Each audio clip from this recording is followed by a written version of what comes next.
Cosmic on the beat. It's been a while, people. It's been a while.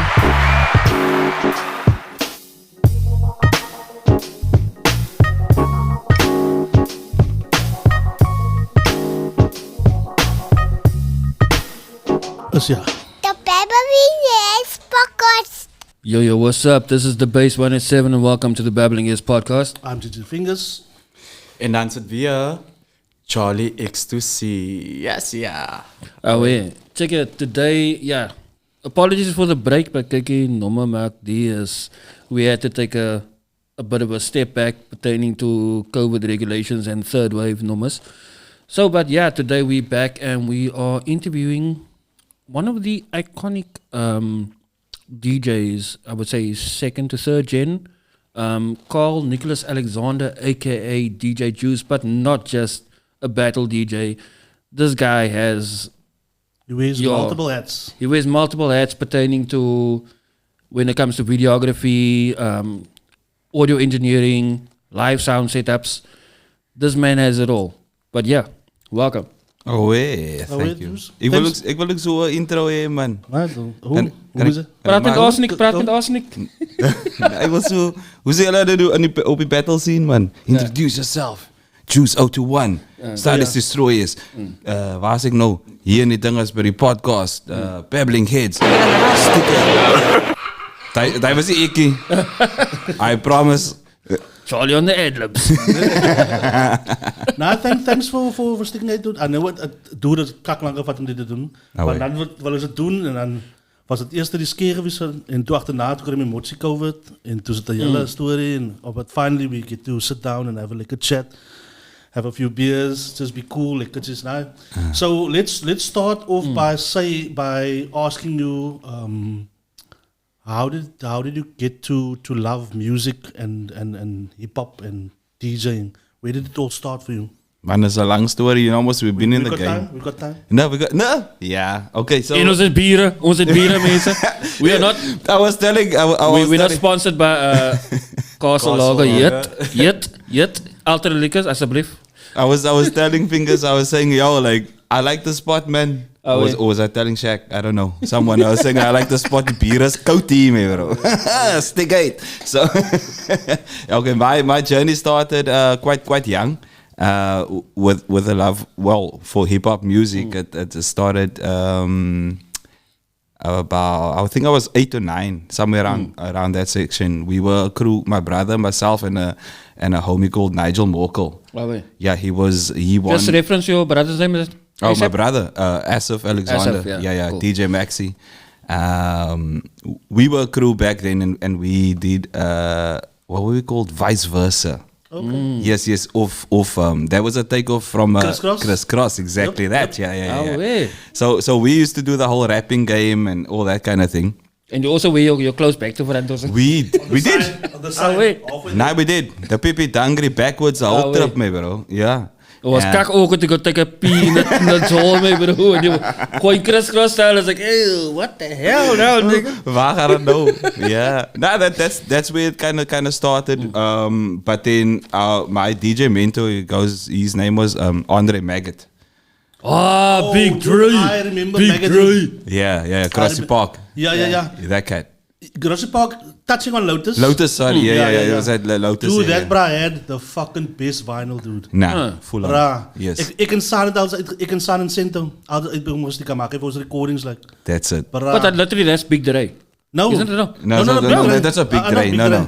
It was our Big Dre type of thing, but he was more commercial stuff. Yes. But he had everything, bro. Yeah. Bro, they knew him personally at Dangas. Everybody knows at Syndicate. But he was one of the guys that over make it up his side, dude. That's it, yeah. So he taught us to DJ. But I wanted to be a hip hop, like a rapper star, man. You know what I mean? Bars, what? But then that never happened. Materialized, yeah. So because Maggot told me, he's like, yo, like you'd be better as a DJ than a rapper. So I was like, okay, cool. Then took on the DJ scene. So I then moved, instead of being on the mic, I used to be the DJ for the MCs. Oh, yeah. Yeah. But just to a point in reference, what time frame was this? What year was this? She's 92. Oh, wait. somewhere around there. Yeah, it was about that time, and then Maggot passed away, and then my brother took on his name, DJ Maxi. Yeah. Okay. Yes. What year did he pass away? I remember it happened here in Yeah, at the 7-Eleven. Yeah. I mean, it's a touchy story. let's not go, Yeah. go there. Let's not go there. Let's not reopen old wounds. Yes. And then with the DJing, and then I started the battle scene. What was this cat's name? Selwyn Bartlett. Yeah. I was at Syndicate, and he was like, "Yo, like, don't you want to do this battle at Club Libro?" Okay, wait. Let me ask you this question. Okay. So what made you decide going from DJing to battling? Because that's, dude, battling is another damage story, kin. Yes. You know what I'm saying? Yeah. What made you decide to go battling? I was offered the gig. Well, not offered, but like it was more like, look, there's a competition happening. You seem like you know what you're doing. I was about 15 or something at the time, and then I rocked up at the joint. I brought a couple of records. There was another homie. What was his name? Leon. Yes, Leon. He was Libro was in Salauri's pass there. Sure. Yeah, and then I put a set together. I won surprisingly. Like it was a proper full on surprise. Because it was big names battling in this thing. We had Crazy A, who was Crazy D, he was 97 DMC champion South Africa. Yeah. And then and then there was Leon, and it was all like these big boys, you know. It was Are you talking about Leon Botha? What Leon? I can't remember his name. It was such a long time ago. I don't think it was No, not Leon. Leon Botha was He was like that cat. Leon was he was a big name out on that section of the world, like Salari Pass, Grabouw, Strand, whatever. Strand, all like he was like big dog. So I was a young boy, came in there, and they were like, who the hell is this guy? But that time it was DJ Carl. Yeah. I don't have a name. So I won that. Well, I won that first round. Went through to the finals where I came second, and then they were like, dude, like, you got to do this thing. Yeah. And I was like, okay, well, why not? Type of thing. And then obviously when the Black Noise came along, with African hip hop in Dawa and those and the ABCs and that, and then it just sort of weirdly took off on the competition thing. Yeah, because it wasn't really what I was focused on. Yeah. Well, I mean, you're 15. What do you know? So you just like go where you think, and obviously with the upbringing, you know, the whole ghetto thing and all that kind of vibe. So I just you just want to get out. So so what wood did you come from?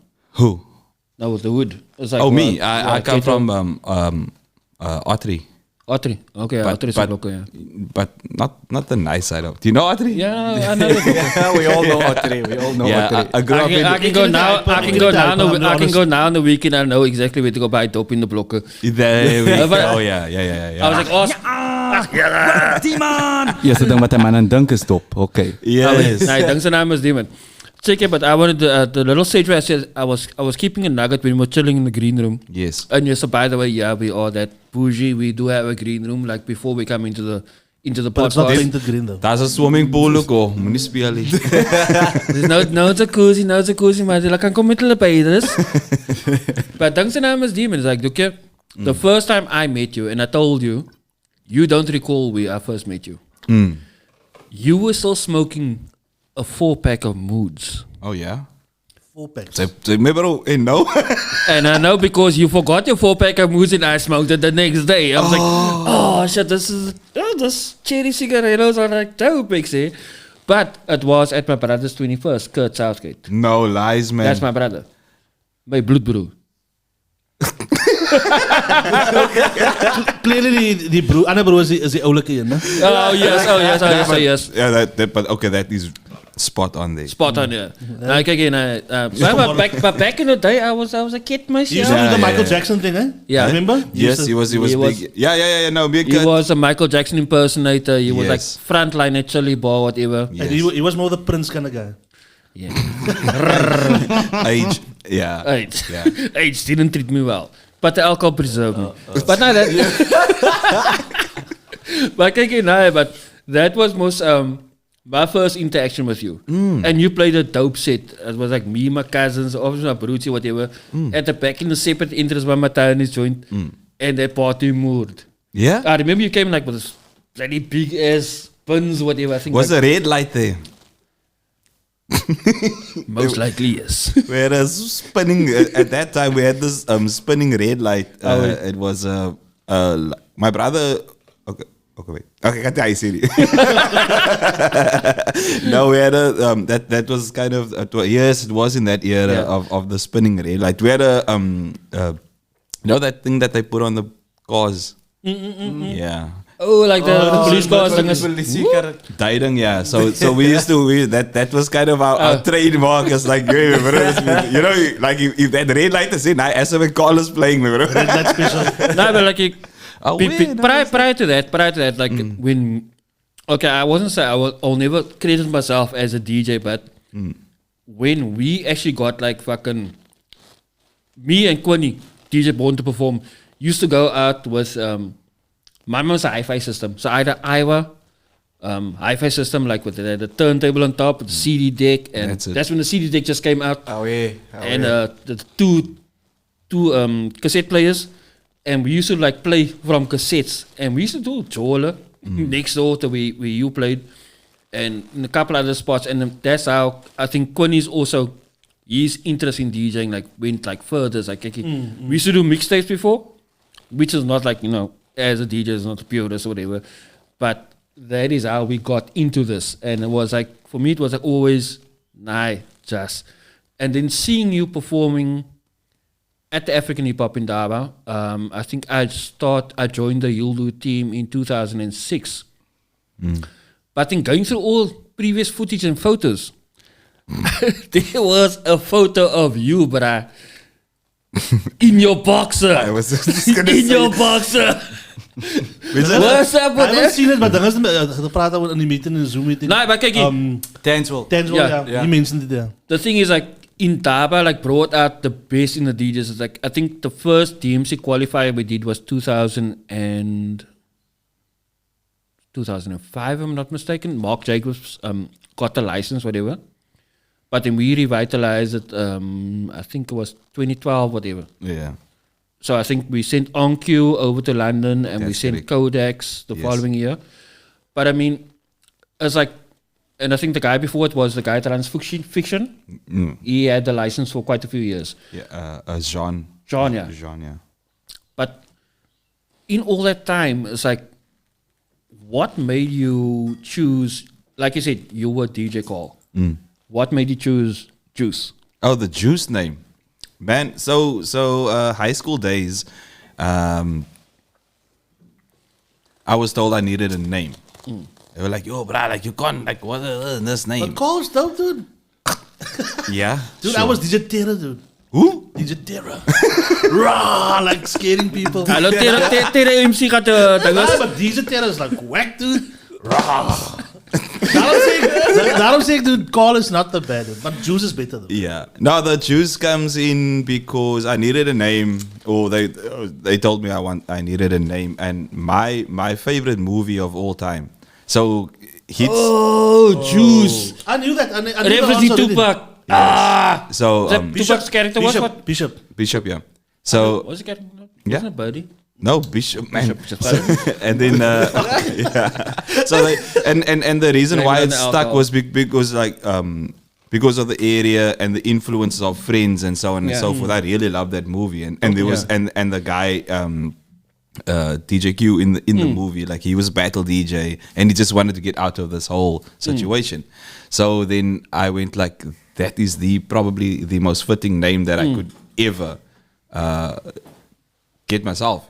And it just stuck, and people were like, "Yo, that's a dope name. That's a dope name." And then I just sort of stuck on it, and I kept it. And I went like, "Okay, cool, nice." Because it's not just about that; it's my favorite movie. It had a meaning in my life, not just as a DJ, but personally and all of those kinds of things, you know. Okay. Yeah, they had friends who died in the movie, and I was like, damn, like I have to stick with this name. Like this is gonna be it. Because it resonates with it. It's like part of your.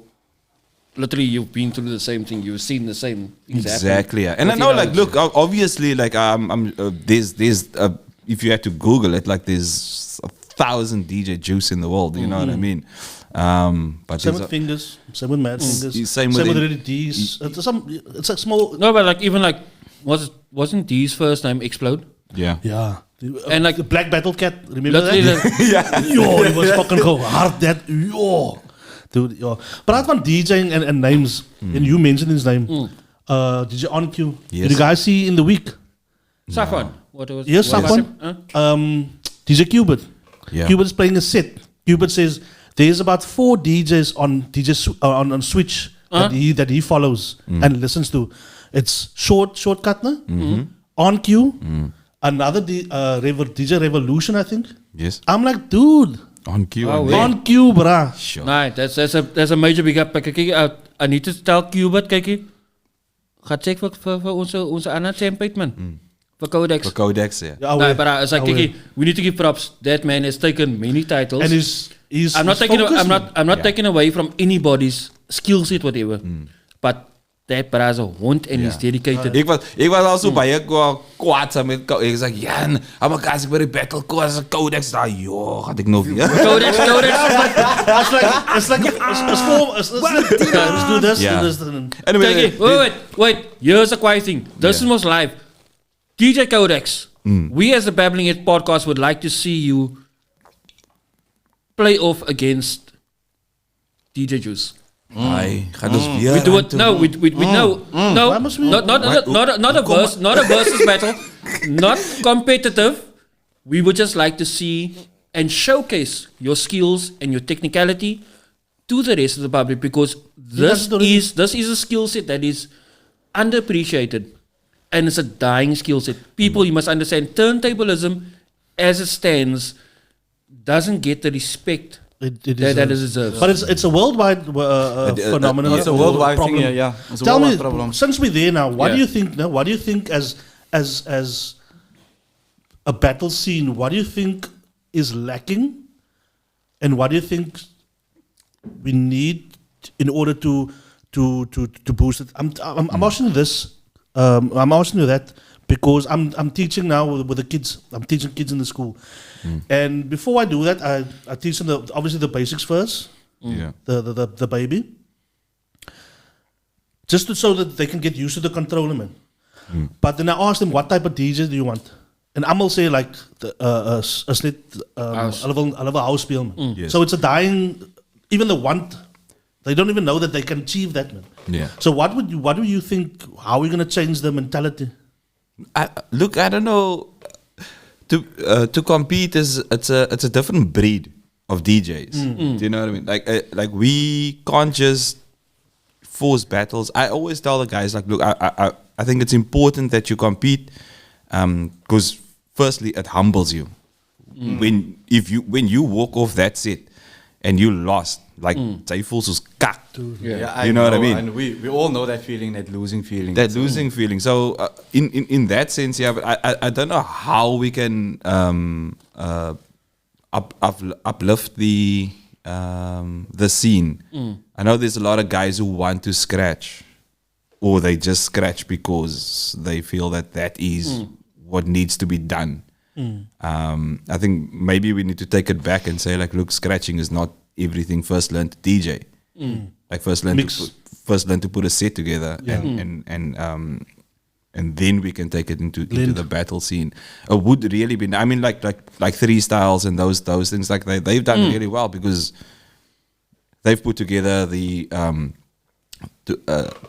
a competition that is for not only the club DJ but also the battle DJ, and that's nice. So maybe look at it that way. And just for the public's knowledge, that's we're referring to the Red Bull 3-style battles. Correct. Oh, wait. Yeah. But I think you just mentioned now when you said it's a certain breed. it's a certain mentality that you have to have, man. Yeah. When you lose, I was speaking to Wally once, and I told him, dude, I can't. When I did the the good up thing, luckily I won, but I told him, dude, what I went through that week, dude. Yeah. It's like. Nah, It's man, anxiety. It's anxiety to the next level, bruh.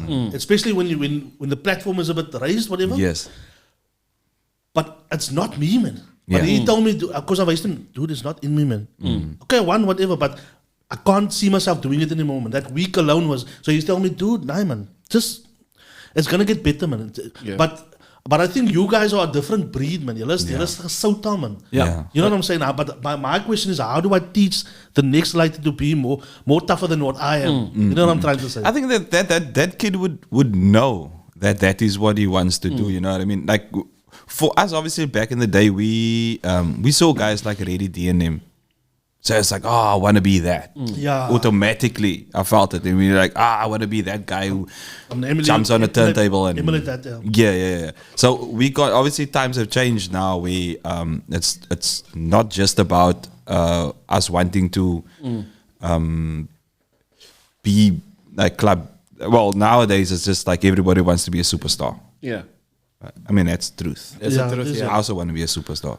Everybody want to be as famous as Jesus. But I have a question. I have a question.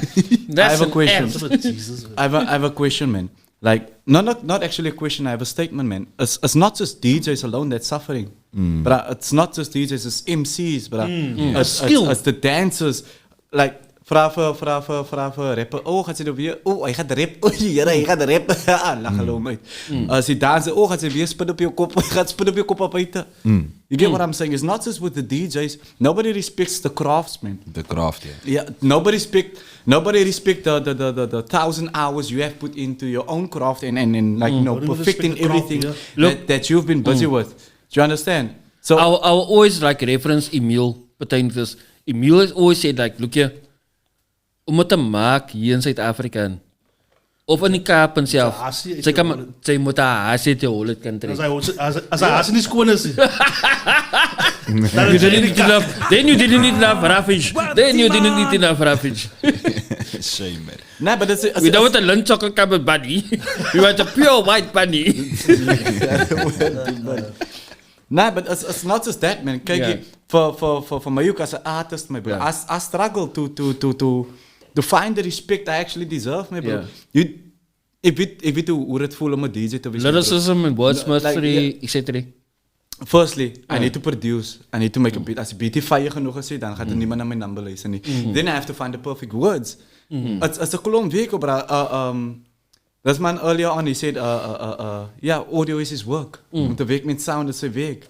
So, how many knobs do you have to turn? How many knobs do you have to know what each knob does? And to get a specific sound every time you turn that knob. Yes. Do you understand? And Yeah. and that's Terry heeft van mij iets gezegd and I read the same post on Facebook and where this guy came, there was a big boat and the boat was gebrik geweest.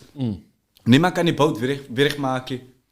So, toen kwam die oude mannetje, hij inspecte die hele boot, hij gaat zijn hamer uit en hij kapt 3 keer op een certain plek. Poeps.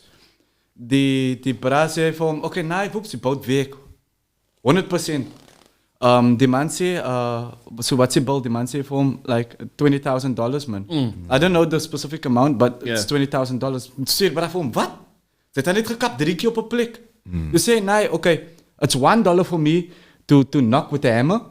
And then the other 19,999 is for the experience that I have. Yeah. En wat ik deel gaat het om te weten waarom te kap. Yeah. To understand. En ik denk dat mensen moeten actually...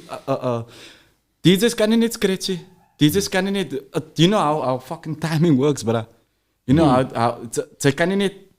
Numbers Various forms of ze kan equipment. niet play druk elke keer. Ze kan niet play druk op... Na gaat die number automatically in sync. You know how much craftsmanship it takes me, bro. Yeah.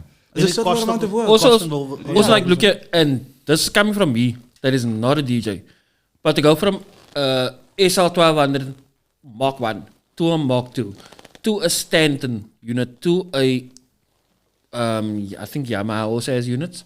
Yeah. But to know the nuances between the actual turntables, then to go from there to your specific West Tex mixes, Pioneer mixes, etc. Knowing all the technicalities goes that, because like literally, but when it comes to house DJs, and I'm seeing they basically playing. Nah, but there's a skill involved also, no? No, but There's what I'm saying is like from the general public's point of view, seeing a guy just like tuning a knob, he's tuning a knob. Same thing like fucking Armand van Helden. I've been privy to meeting some of the best Dutch DJs, because whenever the Dutch DJs come to Cape Town, they come to the Netherlands consulate and we've got a good relationship with them.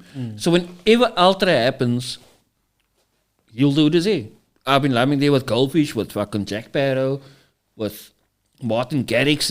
It's like, but I didn't even notice me. So it's like, yo, these people is like, yo, you talk to the house scene, and it's like, yo, this is like, die Gune. So like for us, it's like, not necessarily, okay, I see your skill set, so you can rock a crowd. I mean, I remember one time, when I was back in the rapping movies and stuff like that, my late brother, Hakim Abrams, he introduced me to Swedish House Mafia. And I was like, yo, this is fucking parties, I see. But then I already saw the shift. It's like, we were hip-hop entrenched. We were grown and raised in hip-hop since the 1980s. But at the same time now, we're seeing the onset of house. But the quiet thing is like, me as a 90s, like, second, third gen, coming into hip-hop was like, we weren't just strictly hip-hop. We were listening to Cranberries, we were going to Playground and all the other spots. We were headbanging, we were doing shit. But even Emil will tell you, Emil used to be in mosh pits, my bro. That's it. Because that was the punk era, hip-hop and punk was like, was... Okay. But that's also the beauty about hip-hop music, is because it's a cross-genre. Like, it goes across everything. If it's done properly. Yeah. So now, like blues, hip-hop, rock, house music, grunge, like deep house music. Okay. Yeah. So for example, I have a question, man. Like people are obviously gonna be confused with this, man. Even though you don't play hip hop music as a DJ and you play house music as a DJ, it's still a form of hip hop, man. Yes. You understand what I'm saying? So No, even always. that guy playing techno music or rave at the club with these two turntables, that's a hip hop artist, brother. We need to see it that way also, because it's a spin-off. Yo, okay, like hip-hop. cross-reference, high-tech. I actually saw DJ Revolution at the last, when I was, Rocking the Daisies? Rocking the Daisies, and he didn't play hip hop, dude. But dude, it was a fucking it was like a house / thick something. Yes. But he scratched in it, dude. And I was like, dude, it was so on point, on cue, that was het gejol, dude. En niemand realized that die bras scratch en is die samples van die song, man. So that's how dope he is. So, your punt is like, he's a hip hop DJ, but he vents it out, man, to other Exactly. elements. Okay, wait. Exactly. Kijk, so we have two DJ Guna here in the room right now. Okay. What is your definition of a DJ? I'll give it to you first, and then There's two. choose. There's two. Second. For me personally, and it's not just DJing, it's any artist. It's expressing yourself, and that is like it's as a weerskaal. Are you gonna go for the crowd, or are you gonna go and express yourself where you need to let something out, the energy out? There was a time when I was at Groep, dude, when I felt ik kan niet meer club spelen because I don't have the energy to give you what you want, man. Because I need to be myself, and luckily I was in a creative space with Good Hope where they allowed me to just do whatever you do. I know it needs to be commercial, so I'm in that genre at least. You know what I've got a caveat for you that I'll keep for a later stage. Okay, cool. But Yeah, and then there's Continue, that, Fingaz. and then you need to. Sometimes you can't just give the crowd what they want. You need to give them what they need. I would say that's what be my answer. Yeah. No, I fully agree with Fingaz there. Like for me, being a DJ is purely for the crowd, right? Yeah. It is to make them happy, but you got to find the medium. yeah. That is why I call myself Juice. it's an alias away from Carl Alexander. So being a good DJ is being able to give your style or your flavor of music, but then interpreting in such a way that your crowd can enjoy themselves. Because ultimately they came there to see you. Okay. Or they came there to party. Maybe they didn't even know you playing there. But being a good DJ means that like you have to be able to take your style and make it so your uniqueness, is that a word even? Yeah. I think it is. Yeah, it somewhere. is now. It is Yeah, now. yeah. You've got to sell that to the people as well. So a good DJ would be. I mean, I kind of changed your question a little bit, but like, So it didn't pop. yeah, you have to be able to use what your knowledge is and your Experience. and all of that and your wait, hold on, I lost that there. Your style, you have to interpret in such a way so that people understand what you, because there's no point in giving yourself a name Yeah. to separate you from the rest. Yeah. So you have to be able to put that together and make the crowd happy.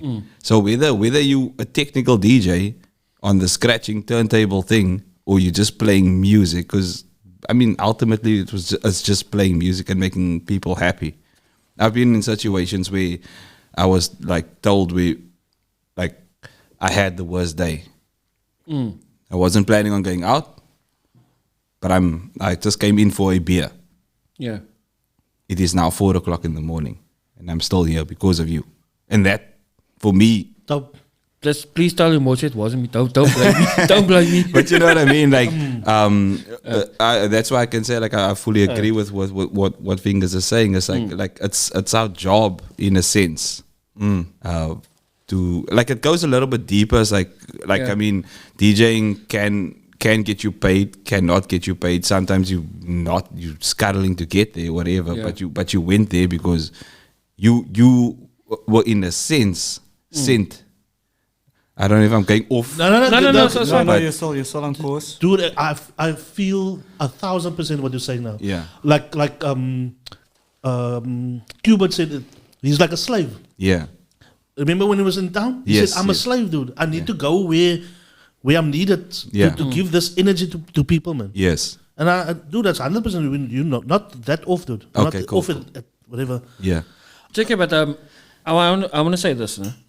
Like I've often heard the analogy being used pertaining to DJs having to paint this soundscape and taking people on a journey and giving them the ups and downs and the. It's like yours, like hectic because you can be a consummate hip hop DJ, and his experience is the one trip we did in 2012 to Lanesburg. Not to Lane, was it Beaufort West? To Club Lipstick, which is one of the oldest clubs in South Africa, next to Galaxy. And he was playing his version of music, but the audience there was not Then like connected to that. No, they wanted blickies. Yeah, they wanted the other sound, which again again like us as DJs also have to pick our bookings. Yeah. Like Yeah. like for me I'm a what do we call it these days? It was now a new name, open format DJ. Yeah. Oh, yeah. Cool. And the only reason why I can do open format is because I love music. So I can play like old funk stuff, or I can do like underground hip hop. I can do commercial hip hop, all that kind of things. But we have to also like pick where, because I can get into a party, and I mean the one festival I played, I was the only hip hop DJ, but they wanted that, but The breakthrough. yeah, that breakthrough. But I wasn't the hottest DJ that day. It's a big festival. It's nice. Everything's cool. Hot chicks, the whole trip. But I wasn't it was nice. I didn't like, but when the house DJs came on, it was up here. It was this. You know, I come in and then I slow it down and thinking, but now people scatter. They don't want there. Get you a little bit of away, get you a rock there, kind of thing. But I wasn't. Maybe I shouldn't have taken the booking. Maybe I made myself look like an idiot. There's like, why is this guy playing? You know what I mean? So sometimes I think you set you set the tone also, man, Yeah. for the bigger guys to do. But getting back to his thing, that was I was there for a different reason. No, I understand. You know what I'm saying? Understand. 'Cause we did the tour for Hildewood, man. Yes. And that we was did like the an added tour. thing. That was together with Tuka, was Adrian Kearns, former presenter on the podcast. yes.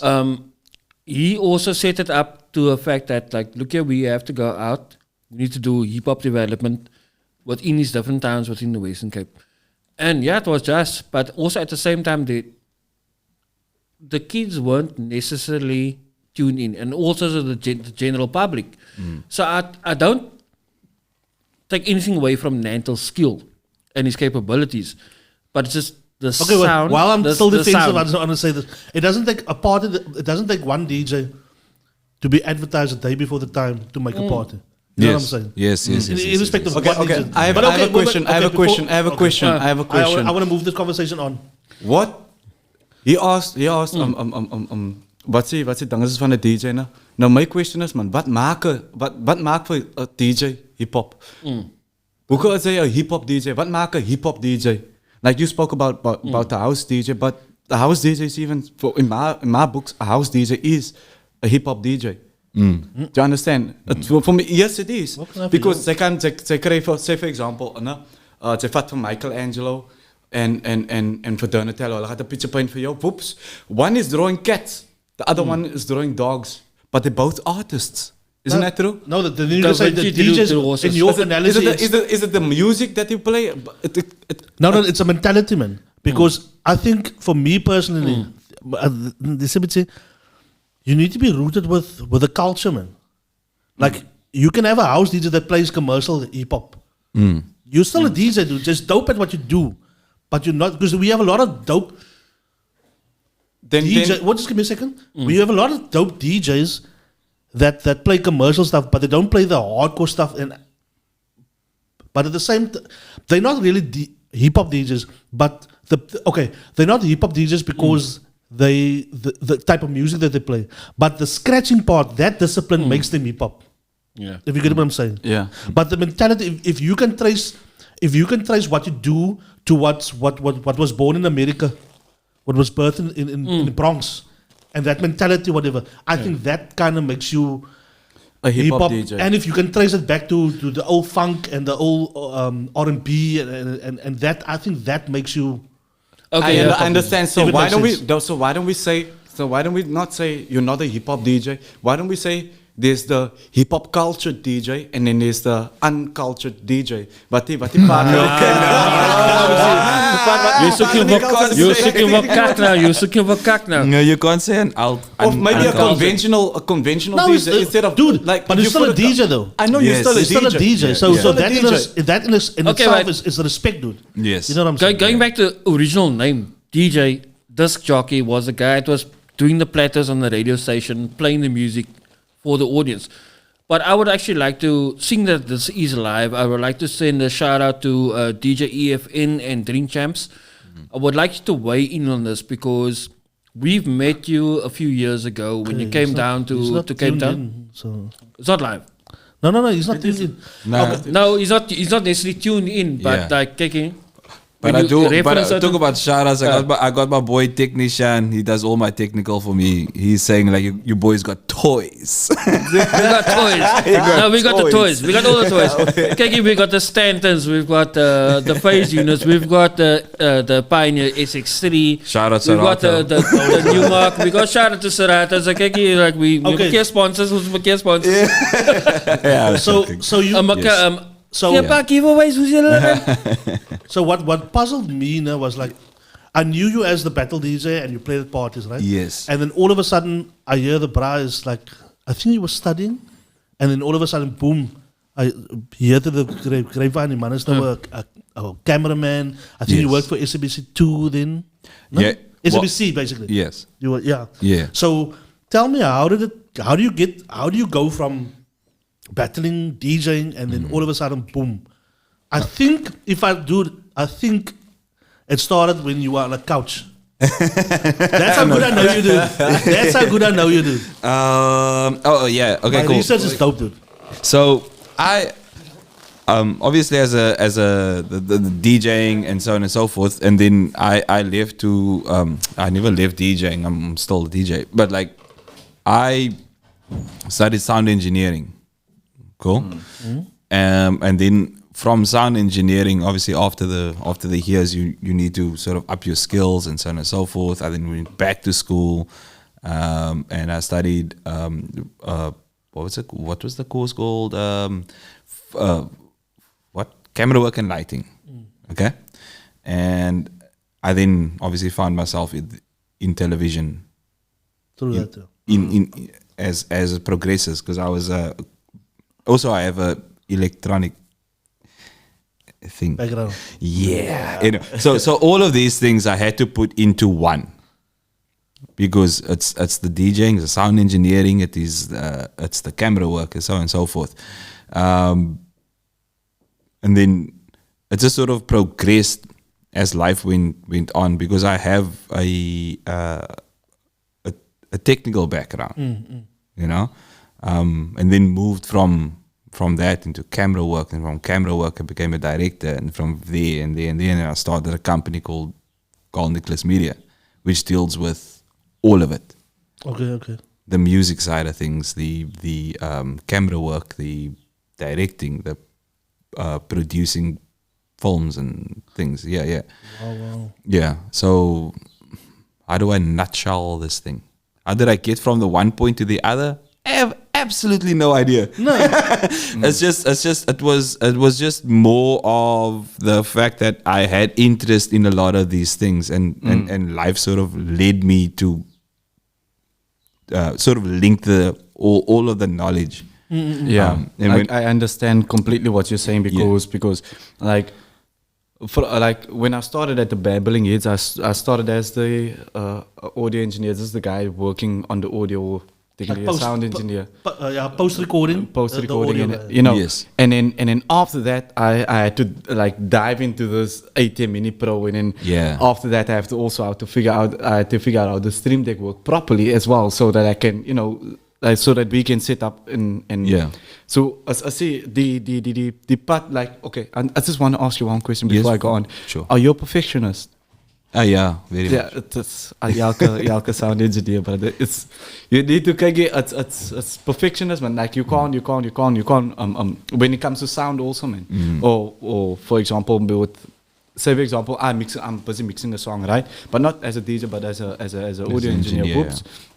No music, and if it doesn't sound like a certain way, like, you know, like, but sound is vibration, right? And vibration can cause emotion, right? And then that's what's the fuck about DJs, because DJs put out a certain emotion when they play music. So hence why if you can't rock a crowd, it's because you're not setting the right emotion or the right tone, man.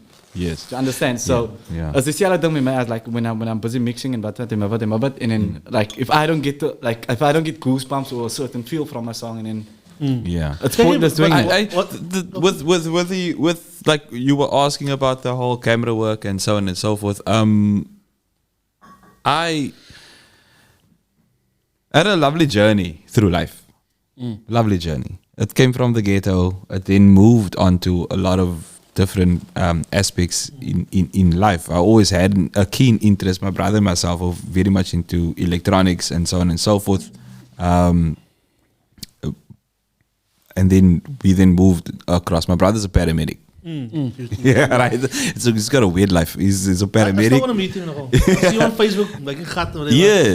Yeah. He's a medic. He's a DJ. He also has a building company. Three things very much far apart from each other. Yeah. Myself, I sort of kept everything within the industry, so to say. The camera work thing, I can't do anything, or I don't think people can do anything without people. You know what I mean? Like when it came to the whole camera work. I'm learning that. Yeah. Right? So I was taught, because a lot of times we don't know what we want to do or where we want to be. Someone else will see it in you and be go like, oh, okay, cool. Nah, bro, like you should try and do this. You should try and do that. And it's a lot of what which my company is about also, is like trying to uplift and go like with the lost ones and say, okay, cool. You look like you're a dope editor. Let's see what you can do with that kind of thing. And because I like that, dude. Yeah, so and that because that is how I've pretty much grown into the space that I am now. I want to ask you, man, just something that he also mentioned. Like what I've like for me, my journey so far has been. Dis al wat ek gedoen het met toe ek begin ry het. Ek het myself 'n kar gekoop en toe leer ek ry. You know what I'm saying? DJing, ek het myself geleer. Even met die, I went now with podcasting. I bought the stuff and myself geleer. Yeah. But for somebody that goes to a college or a school, Yes. surely that should be like daunting, like because now a guy's teaching you and you need to write something up. So wasn't that like bitchy? It was. No. You're very much right. This because when I went for sound engineering, it was a keen interest that I always wanted to do. My mom never even liked the fact because she only saw DJing. She didn't see sound engineering. She had no idea. It took me years to go, and then one day a thing came up on television, and I said, "That is what I want to do." There was a guy sitting behind a big desk, and there was computer screens and so on and so forth. And then she understood it. Oh, okay. So then, when I went to the college, I had no idea what I was doing because I never had computers growing up. So, like when you were saying like that, when you were studying like that, exactly what you were saying is that when I got to that college, I knew buttons. But when they gave me the computer side, so I mean, I failed that side. I'm not gonna lie to anybody. I tell people all the time, like I failed. I'm horrible when it comes to computers.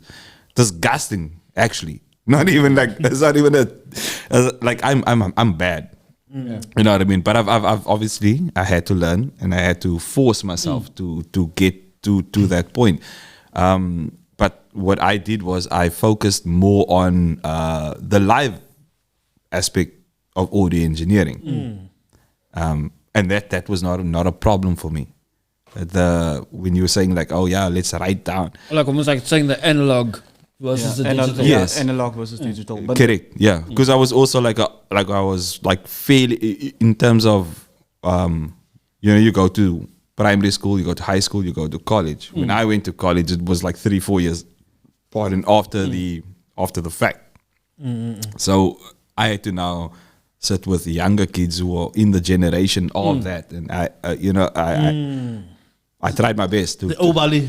Yeah, I was literally like even high school. Like I matriculated at, I think I was 21.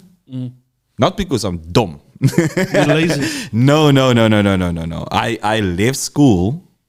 In the apartheid years, man.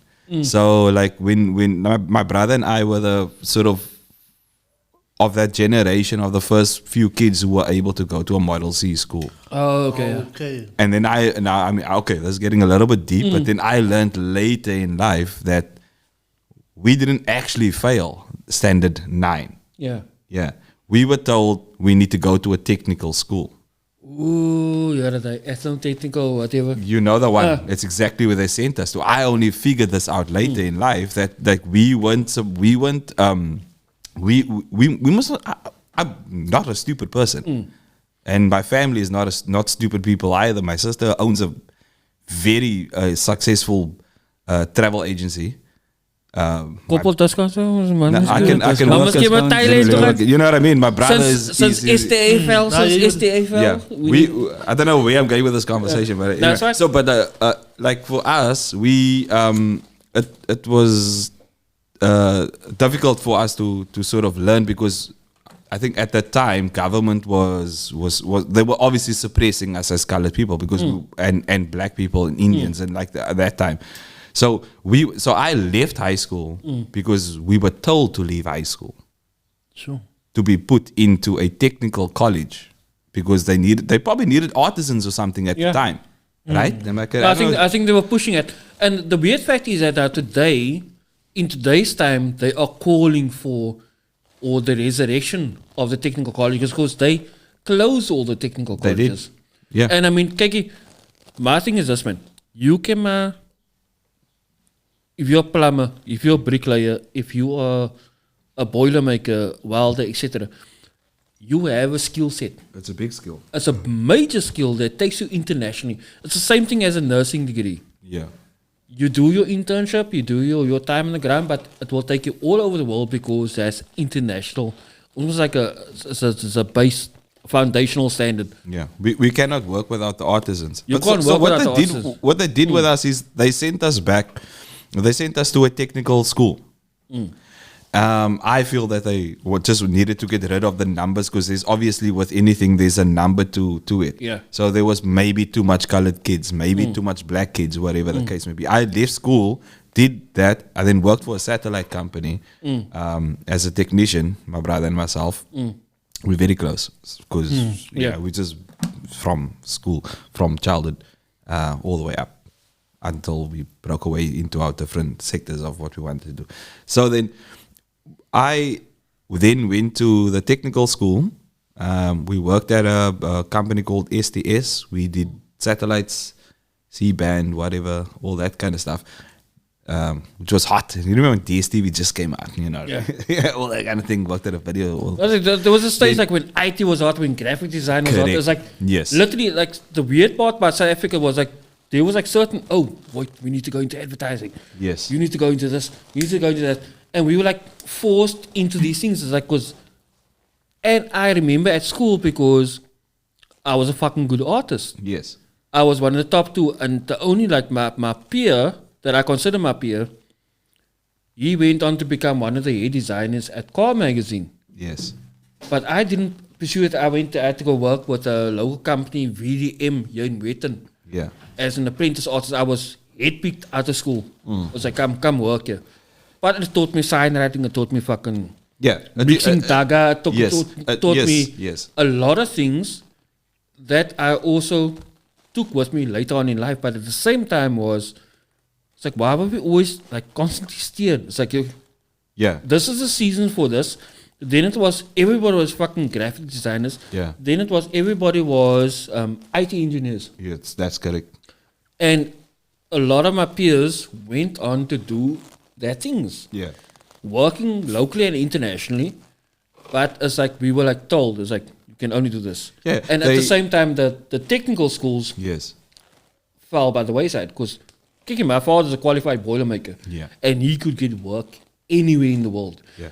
My ex-wife's, my first wife's father was also a boilermaker, and he was headhunted to go all over the year. My brother that I grew up with in Walvis Bay, he became a marine engineer, and he was literally flown like from this country to that country, work on this boat, work on that boat, work on this, and like RIP Mark Engelbrecht, but his life was cut short, man. But like that's obviously lifestyle choices and typical colored koala to get. But literally, there's a lot of people at salt of the earth that have been going out doing the work, trying to uplift, but at the same time we are being steered. Yes. What must we go into? And now they're literally asking, there's a lack of artisans. Yeah. So does it make sense what I said? Yes, it does. No, it does. It completely makes sense. So, because I'm a little bit of segue pertaining to, we did a tour to Lepalale in Limpopo. Yes. When they were busy doing the Madupi power plant. And what we learned is this, the people that brought us over were employees of Muddy and Roberts. Yeah. And the weirdest part was that there was an actual camp that housed 1,000 Korean workers, skilled indentured workers, that were brought into South Africa, housed in a specific complex so they can do the work. Yeah. But now Madupi blew up a couple of weeks ago. Correct. So what the fuck? It's like, how did all this happen? It's like, we're not investing in our own country to Yeah, we still. Before we go on, just talking about the thing that just shout out to Leslie and Ravi. Leslie say away, Ravi say away Slaughterhouse Shacks. Nah, kijk, big shout out to Ravi Nokailo. My bro, that's my bravo to later. My ex-squad niffy. Oh yeah. Volgende biker. Nah, that bra. This is one crazy shout out ik say. And I'm tuning you, Mamu.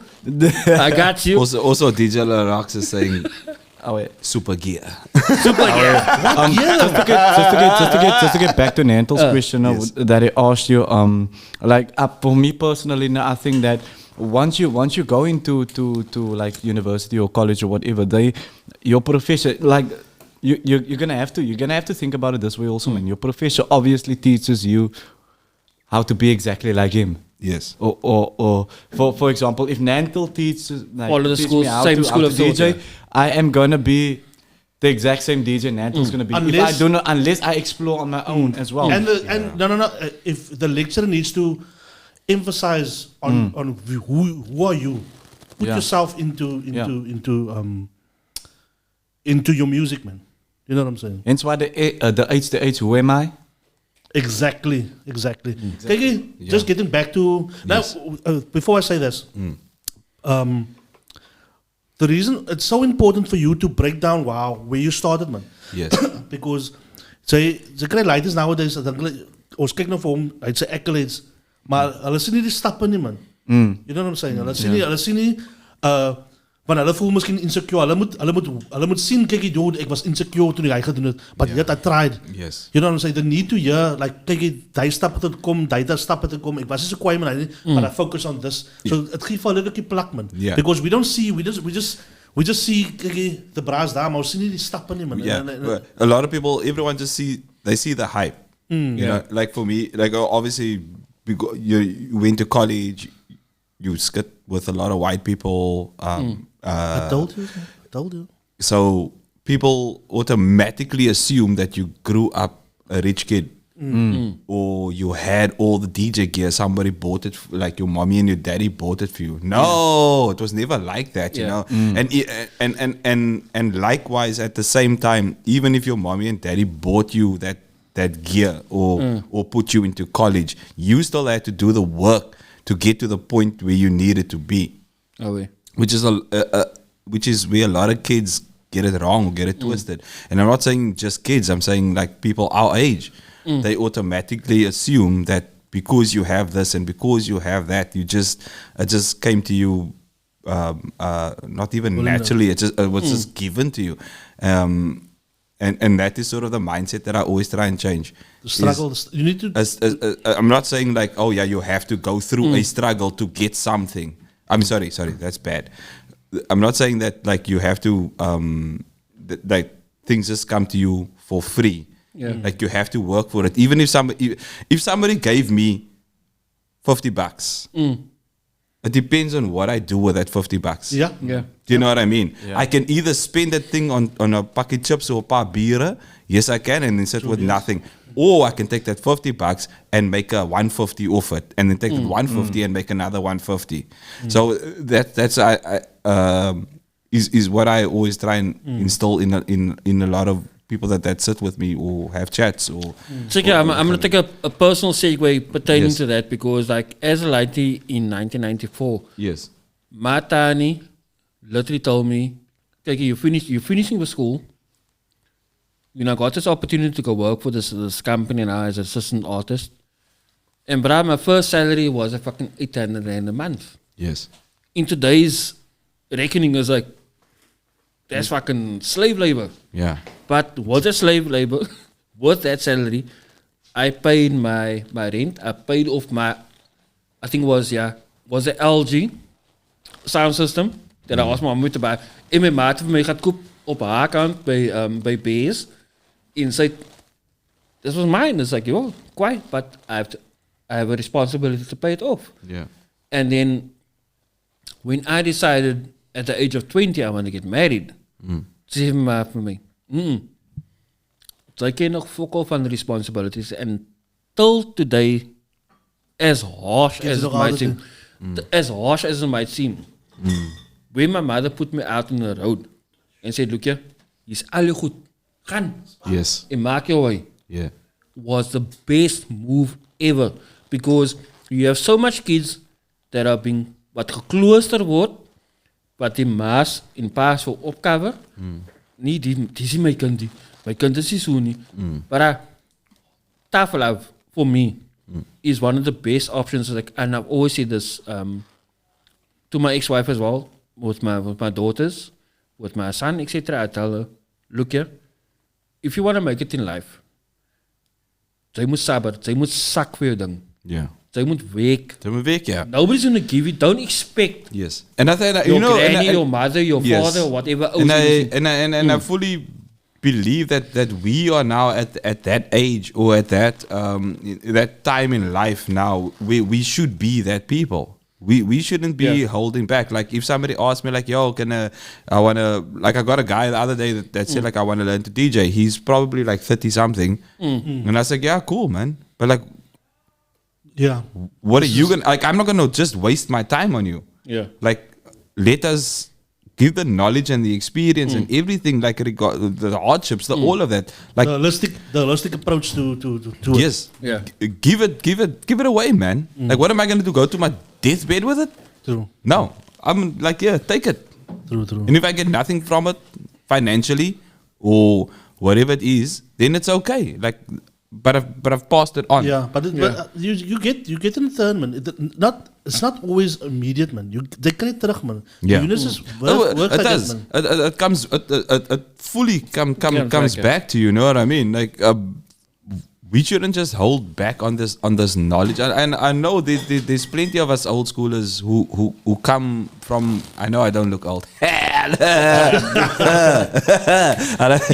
don't look like a 20-year-old. It's okay. Nee, hij gebruikt koopplek op zijn haar. Moet hij doen? Wat is er eigenlijk? I got a bit of gray. So, but this is what we should do. Is like we should take this knowledge of whether it's DJing, whatever your experience is, and pass it on to somebody. Especially people of color, dude. Especially because we are so deprived. It's ridiculous. Like it's so bad that like how these dope cats, like dope DJs, dope videographers, editors. Look at your homie over there. He's just cutting things up there. Like, I'm like, what's going on here? I'm lost. You know what I mean? But that's what he's doing. And like what you guys are doing here, you're giving opportunity. Yeah. Fun fact: if anybody is tuned in, if you want to get a crash course on podcasting, whether it be wat ek nou doen oor die mic or what Charlie doen. Inbox me. I would love to pass it on. Emil and Tans will say nogal it's fucking waar. You can't give, you can't receive with a closed hand. No, you can't. You know what I'm saying? Yes. That's like one of the knowledges that's always stuck with me through the years. Is like an open hand can receive more and it can send out more than what is closed. And literally, it's like you don't understand this. It's like when you're working in the NPO, in the civil society sector, it's like a lot of people think, okay, you must give everything for free. But yes, you quantify the worth, because if they have to go and call in an independent contractor and say they want X done to the place, they want the wiring done, I guess, we will charge. And rightly so, because this is like knowledge learned over the years. We can come and do a performance at your school, no problem, because that is what we're getting the message out to the kids. Maar money kom vra nou. Oh, yeah. It's exactly what I was saying earlier. Yeah. It's like you're given something. What are you going to do with that? You can't also just expect things for free. Yeah. But that's the habit of society. Currently, where it stands now is like everybody doesn't attach value to artists, and that is like not just in civil society, but they're just expecting, okay, they're coming to this, because a lot of festivals, when it's marketing campaigns, whether it's OLA, whether it's SAB, whatever the case may be, oh, it's a free festival. Kijk, COVID is ons allemaal naartoe geslaten en COVID. So, just talking about COVID and artistry. When everybody, remember when COVID happened the first time? We were locked up. Is het 2 weken geweest? Ja. Waar hebben we ons gehaald naartoe? was naar movies toe. DJ's het performen for free. Alles was artistry. Yeah. Online. You know what I'm saying? Het was online geweest. And it was just artists. That's about fuck the point, you know that. Yeah. There was no... Toen was het niet van... no, you need to go for that job because it's making you money. Toen speelt geld niet meer een rol. Yeah. That's it, yeah. You know what I'm saying? I So, think that- and I was that- hoping... And I was thinking... The that, binding power of artistry. I was thinking, yo, kijk nou, wie depend, humanity depend nou op ons nou, as artists. yes. But yet, the minute the economy is going to open again, we're going to go to the same, and we're not going to realize, shit, artistry is actually fucking important, man. No, You know what I'm it's extremely That's a major important. component, yeah. It takes us away from reality.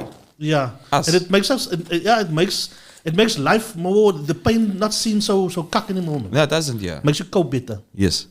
No, I agree with that fully. That we as the sad part is that we can't live the life that we want to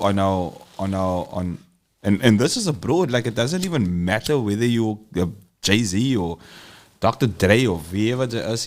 Like it is a sad reality. Yeah. We are here to make people feel good. Yeah, and that's the truth. So That's the truth, yeah. obviously for us we got to find the balance between Expressing yourself and and living a comfortable life. yeah, Did you speak your second question? I'm going to. I'm Yeah. alluded to it. Like even my life as a videographer and it's the same thing. Like I mean, our industry got hit as much as being a DJ. So you can imagine what my last 2020 was like. You know what I mean? It's like, toy. Yeah, we're here to entertain people. And that's how we live, and this is how we put food on our table. It's a sad situation where you gotta be like, this is what I love doing, Yeah. and being able to be nice to people. Yeah, it's a weird thing. It's like I wanna eat, but also now you have this let's call it a public figure. Yeah. So now I've got to be nice to people, but like I also have to deal with the bullshit that's behind it. That makes 1,000%. Hence why I'm not a popular DJ, because while I'm dealing with the cuck, now I'm a bra when the cuck hits, I can't smile like, thanks for fucking me over. Dude, I struggle with that. I fucking struggle. So, like, Not very diplomatic. yeah, I can't be. I'm just, but to honest, is that song with so you want to be a rap star, a superstar, whatever that song where he says when somebody fucks you over, you're gonna just have to smile and take it. You know what I'm saying? But I struggle with that, dude. Yeah. Nah. But let me just. We go streets, we bust caps. Nah. I wanted to ask this question early on. Dude, your partner in your technical group.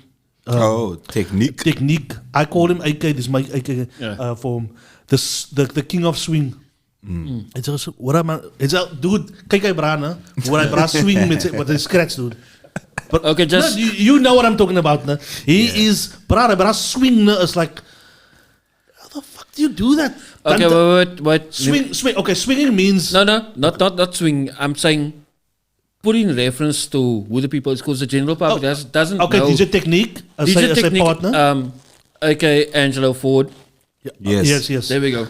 Okay, Give props to the man and his Yeah. brand. So go search DJ Technique on social media and see what he does. But back to you. But swinging is like where you don't use your crossfader. It's just a movement on your hand. It's like a It's like a.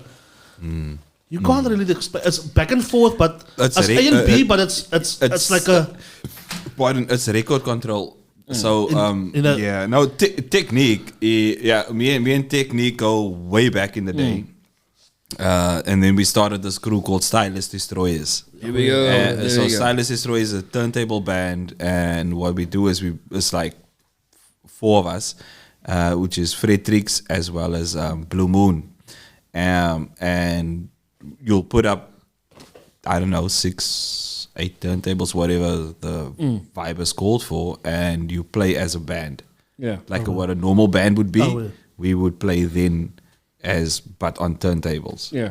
That's what our squad is about. Technique is possibly, and I've always told him this. He doesn't believe it. I know he's gonna hate me for saying, but he is the illest scratch DJ that we have in South Africa.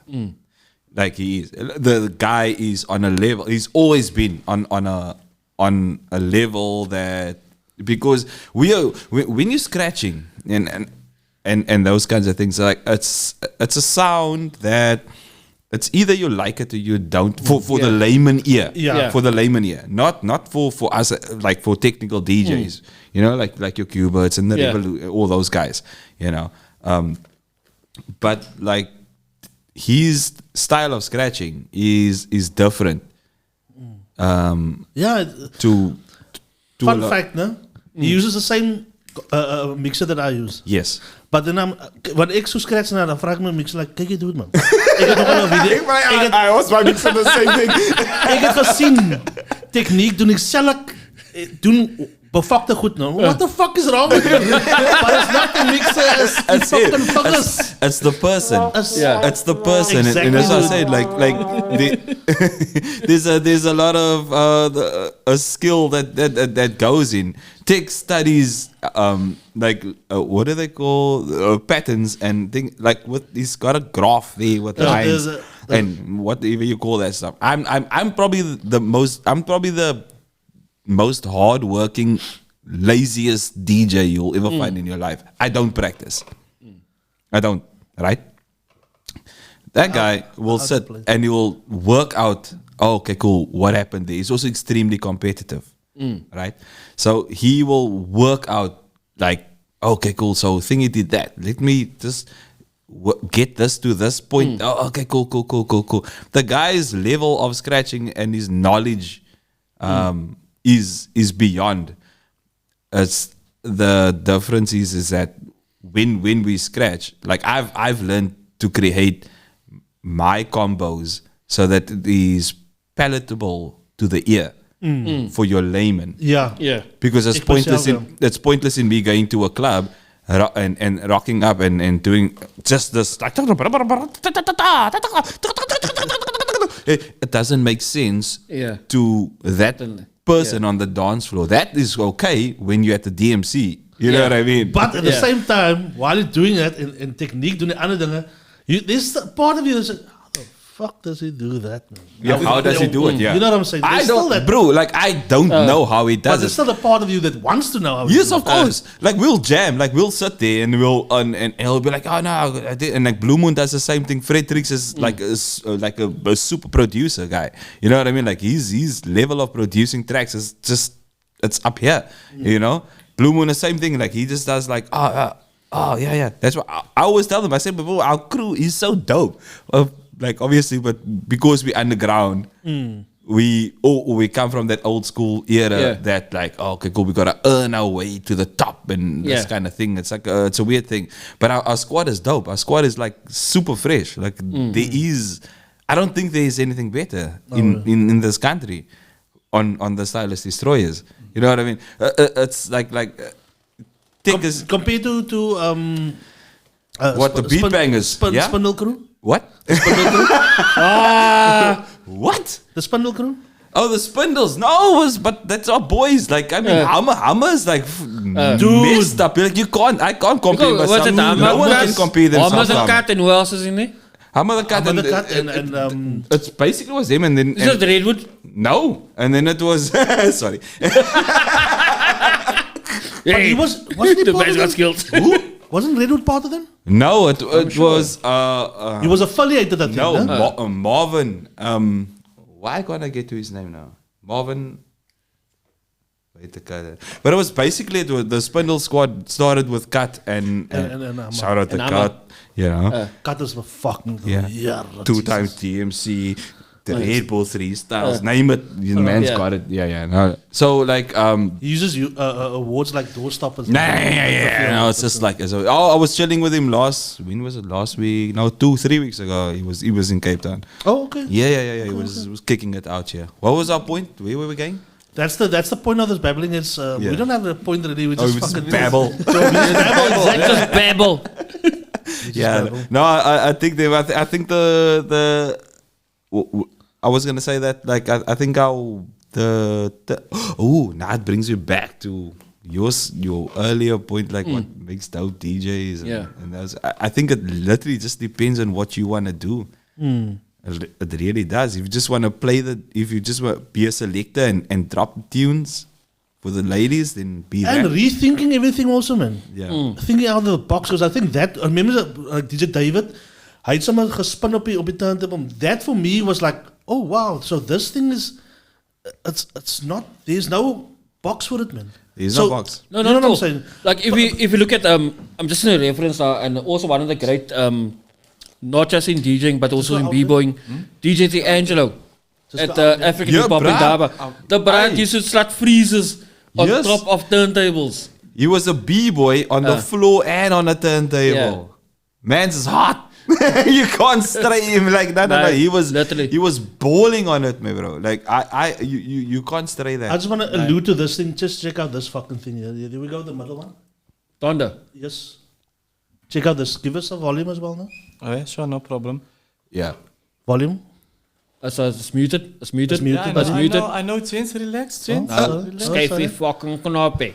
Relax, Chins, man. Ik is dood daar bij jullie. Als je net muted hier niet, hè. Als muted bij mij ook. So ik is niet I must give you enough time to do it. Yeah, you Oh yes, I've seen this flipping controller. I should have said that while he's doing that. Yeah, We're exactly. talking about thinking about out of the box. Kanye West is fucking a genius, by the way. Look, I must say when I'm on with the level. But it's really very lifelike. Every single night, right? Every single fight, right? I was looking at the gram and I don't even like lights. I was screaming at my daddy, told me it ain't Christ-like. I was screaming at the referee, just like Mike. Looking for a bright light, seagull with your life like. Riding on a white bike, feeling like a sight like. Riding on a white bike, feeling like a... Dat is een live sound engineer, nee? Lower the volume. Bring it down. Lower the volume.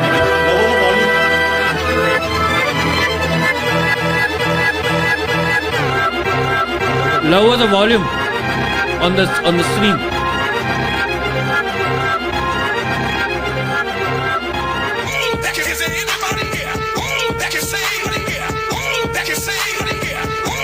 So kan je wist het dan? Ja, stop, that's fine. Oh, self gevat man, sorry. No, it's all good. Kijk hier, so wat hij nou doen met Dina's, hij gaat zijn album release op die ding. Right? So then you can basically Remix it. while you listening to it. Yeah. Als er niet wil die vocals, maar dan haal ze die vocals uit. Yeah. Als er nog die drums aan, how fucking dope is this? Is fucking next level, guys. Yeah. This is progression of music. Yeah. And not just that, Yeah. dat is eigenlijk wat hip-hop eigenlijk is, dude. It's taking some, because the original That's SL, sampling technically. Als een mooie ding. yeah, producing or what, yes.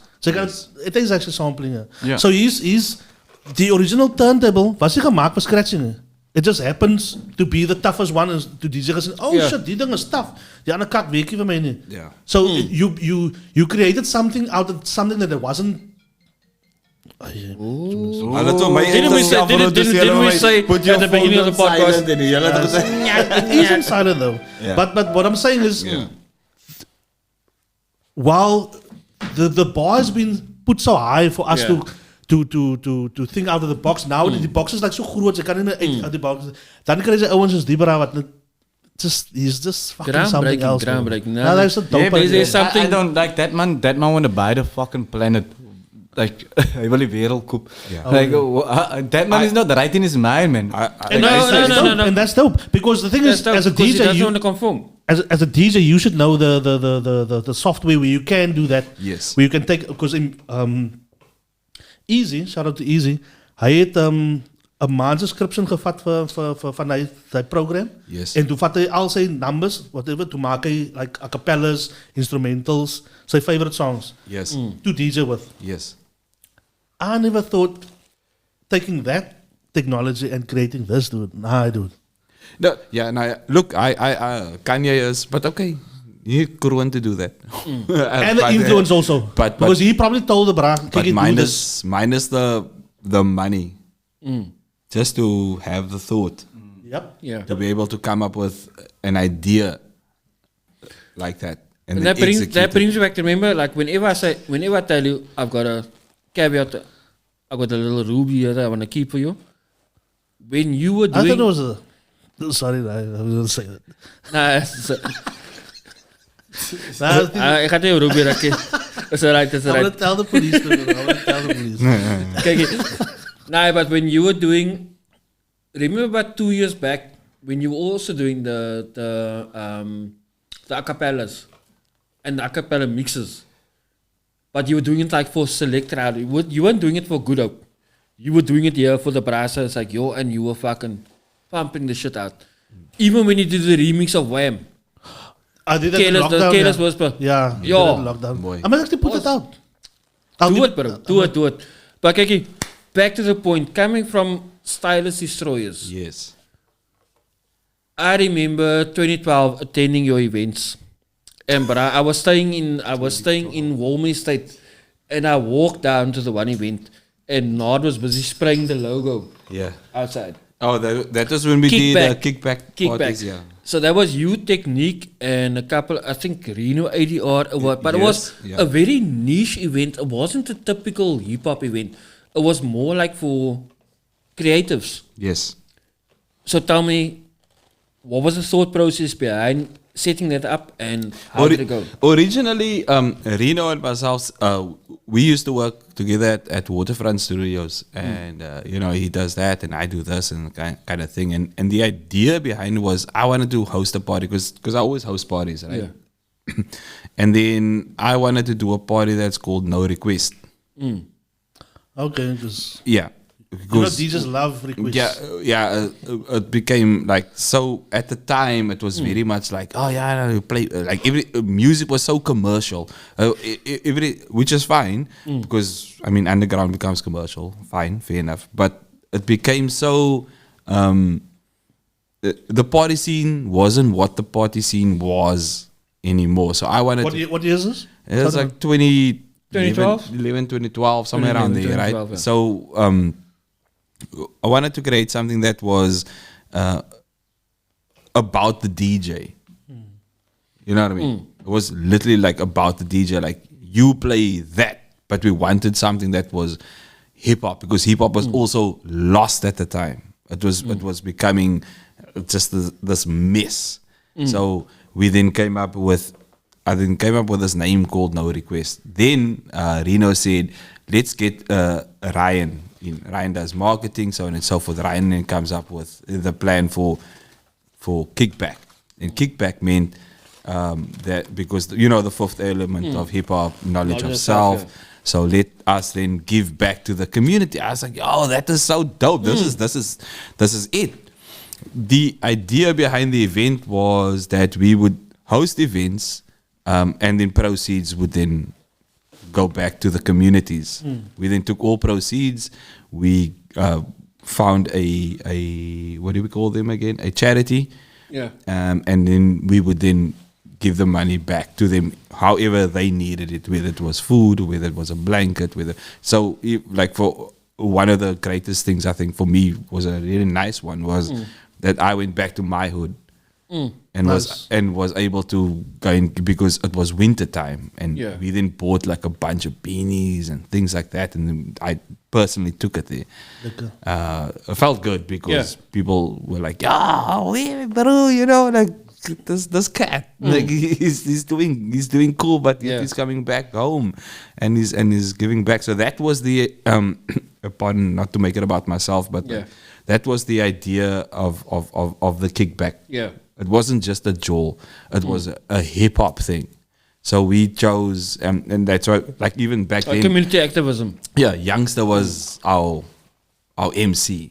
You know what I mean? He was still up and coming at the time. We had, like, obviously, Dj Fingaz. We had all like the names that we knew were hip-hop at the time.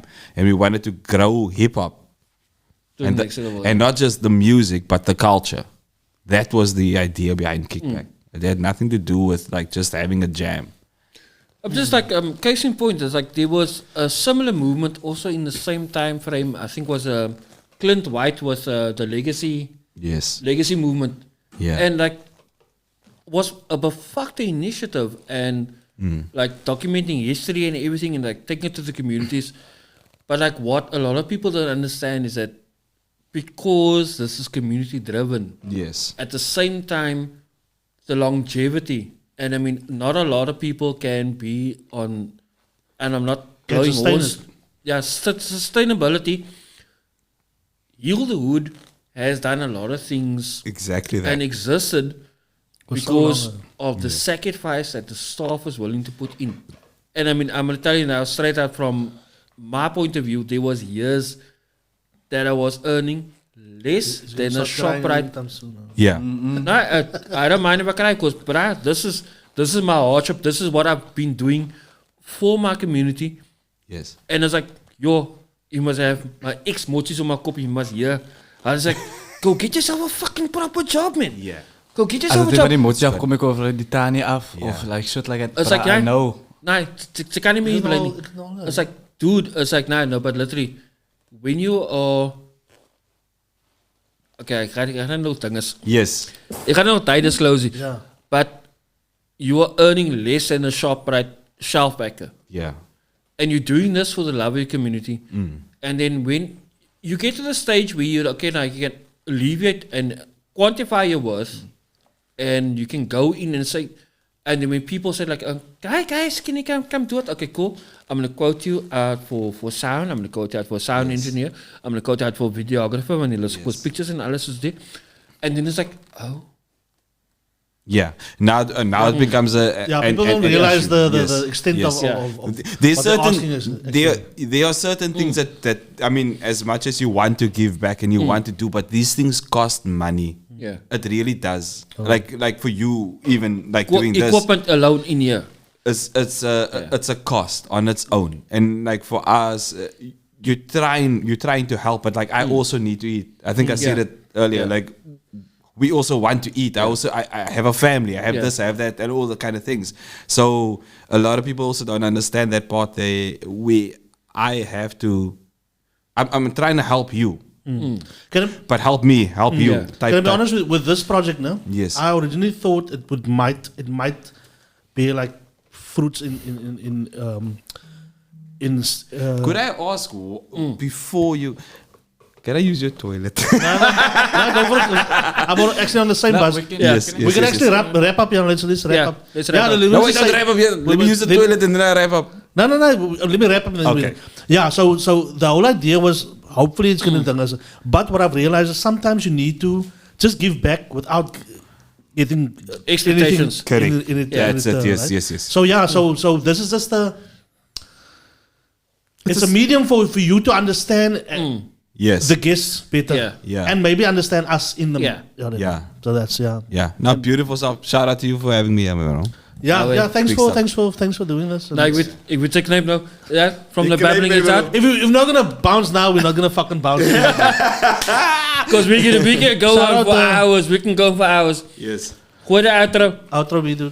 Lekker, Jay. Thanks for tuning in. Hoe kom ik je outro beat gooien? Kan ons Nee, dit nee, niet zo nee, live houden? Nee, laat die mensen Zij dit zei, die oh, ben Babbling Heads je... dinges. Allemaal de data waste. But from the Babbling Heads, Stay black. Say black. Peace. Away. Peace. Peace out. The base 107. Ik ga eruit toilet. Laat die moer koeren.